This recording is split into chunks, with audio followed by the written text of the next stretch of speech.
ბრიტანეთში პრემიერ-მინისტრები მოდიან და მიდიან. ზოგი დიდი უმრავლესობით მოდის, ზოგი კი ლოზუნგებით. ზოგი კი სტაბილურობას, კომპეტენტურობასა და ახალ ეტაპს პირდება ხალხს. და შემდეგ დაახლოებით იოგურტის ვადით მათ მიაცილებენ მეათე ნომრის წინ დგომ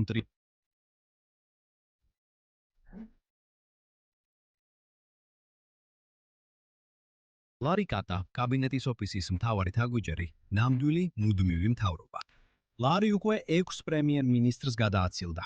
დევიდ კამერონი, ტერეზა მეი, ბორის ჯონსონი, ლიz ტრასი, რიში სუნაკი და ქეირ სტარმერი. ეს უბრალოდ კატა არ არის, ეს არის კონსტიტუციური მუდმივი ფიგურა ულვაშებით. ლარი დაუნინგ სტრიტზე 2011 წელს მივიდა. კამერონის პერიოდში ბატერსის ზაღლებისა და კატების თავშესაფრიდან აიყვანეს. მაშამდე რაც მეათი ნომერთან ბხნელების პრობლემა გაჩნდა, მეათე ნომერმა ბრიტანეთის სახელმწიფოს აიჯულა გაეკეთებინა ის, რაც ყველაზე კარგად გამოსდის. კრიზისზე მცირე სიმბოლური დანიშვნით ეპასუხა და იმედი ჰქონოდა, რომ ყველა დამშვიდდებოდა. და განსხვავებით ბოლო დროის ბევრ ბრიტანელ პრემიერ-მინისტრისგან, ლარიმ ნამდვილად გაიგო, რა იყო მისი ამოცანა.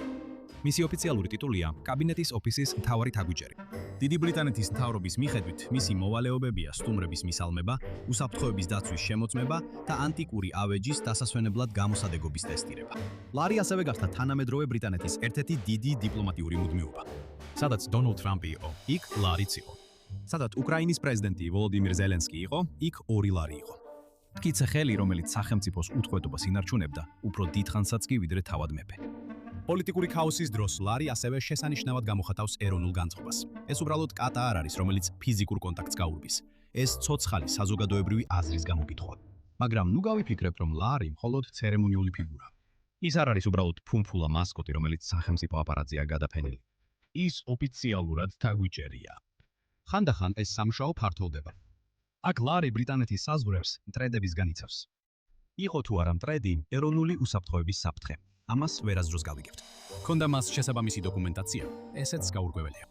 მაგრამ ლარიმ დაინახა უნებართო დაფრენა ნომერათის მახლობლად და უპასუხა იმგვარი გადამწყვეტი ქმედებით, როგორზეც ბრიტანეთის იმიგრაციის დებატები წლები აკვირიან. წლების განმავლობაში ლარიმ უყურა, როგორ გადაიტანა ბრიტანეთმა ბრექსიტი, კოვიდი, ლიდერობის კონკურსები, პარტიული ამბოხებები, ბაზრის პანიკა, გადადგომები და სკანდალები. და ამ ყველაფრის განმავლობაში ლარის მთავარი გზავნილი არასდროს შეცვლილა. ის არ გამოდის სიტყვით, არ აძლევს ინტერვიუებს. ის უბრალოდ ზის შავი კარის წინ და ასხივებს იმ 7 ზიზღს, რომელიც მხოლოდ იმ არსებას აქვს, ვინც იცის, რომ ყველა დანარჩენი დროებითია. და ალბათ ამიტომაც უყვარს ბრიტანეთს იგი.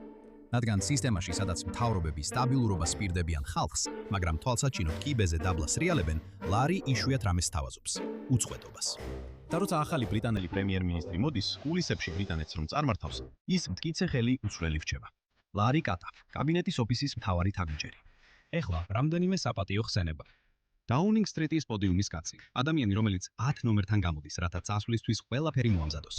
და სალათის ფურცელი, რომელიც ცნობილი გახდა იმით, რომ ყოფილი პრემიერ-მინისტრი ლიz ტრასი გადააცვა.